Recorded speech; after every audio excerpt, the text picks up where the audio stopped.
പരിമല തിരുമേനിക്ക് ശേഷം, ഒട്ടശ്ശേരി തിരുമേനിക്ക് ശേഷം മൂന്നാമത് മലങ്കര സഭയ്ക്ക് ഒരു വിശുദ്ധൻ ഉണ്ടാവാൻ പോകുന്നത് പാമ്പാടി തിരുമേനിയാണ് എന്ന് ഞാൻ ഉറച്ചു വിശ്വസിക്കുന്നു. ജനങ്ങളുടെ മനസ്സിൽ ഓൾറെഡി അദ്ദേഹം പരിശുദ്ധനാണ്. 1911 അദ്ദേഹത്തിനെ മെത്രാനായി വാഴിക്കാനായിട്ട് മലങ്കര സഭ തീരുമാനിച്ചപ്പോൾ അദ്ദേഹം മെത്രാൻ പട്ടം തികച്ചിരുന്നു എങ്കിൽ പരിമല തിരുമേനി ഉണ്ടാക്കിയ റെക്കോർഡ് പോയതിനെ. കാരണം പരിമല തിരുമേനി 29ാമത്തെ വയസ്സിൽ തിരുമേനിയായി. ആ 29 വയസ്സിന് മുമ്പ് കേരളത്തിലെ ഒരു സഭയിലും ആർക്കും മെത്രാനാവാൻ പറ്റിയിട്ടില്ല. അപ്പോൾ 26ാമത്തെ വയസ്സിൽ പാമ്പാടി തിരുമേനി തെരഞ്ഞെടുത്തു. അന്ന് അദ്ദേഹം അത് സ്വീകരിച്ചിരുന്നുവെങ്കിൽ തിരുമേനി പരിമല തിരുമേനിയേക്കാൾ 29 വയസ്സ് 3 വയസ്സ് ഇംപ്രൂവ് ചെയ്ത് 26 വയസ്സിൽ മെത്രാനായ വ്യക്തി ആകുമായിരുന്നു.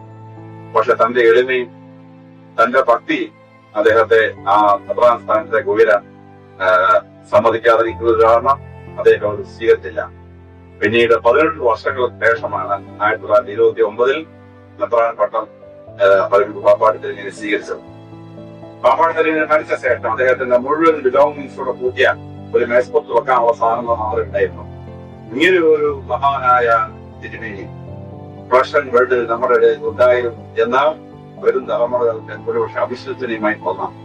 ആ പുണ്യപിതാവ് പരിശുദ്ധനാവുന്ന ദിവസങ്ങളിൽ അത്ര ദൂരത്തല്ല എന്ന് വിശ്വസിച്ചുകൊണ്ട് അദ്ദേഹത്തിന്റെ പ്രാർത്ഥനയിൽ ശരണപ്പെട്ടുകൊണ്ട് ഞാൻ തെളിവാക്കി പുസ്തകം പരിശുദ്ധന്റെ കബറിടത്തിൽ എന്നും നേർച്ചകളർപ്പിക്കും ഞാൻ.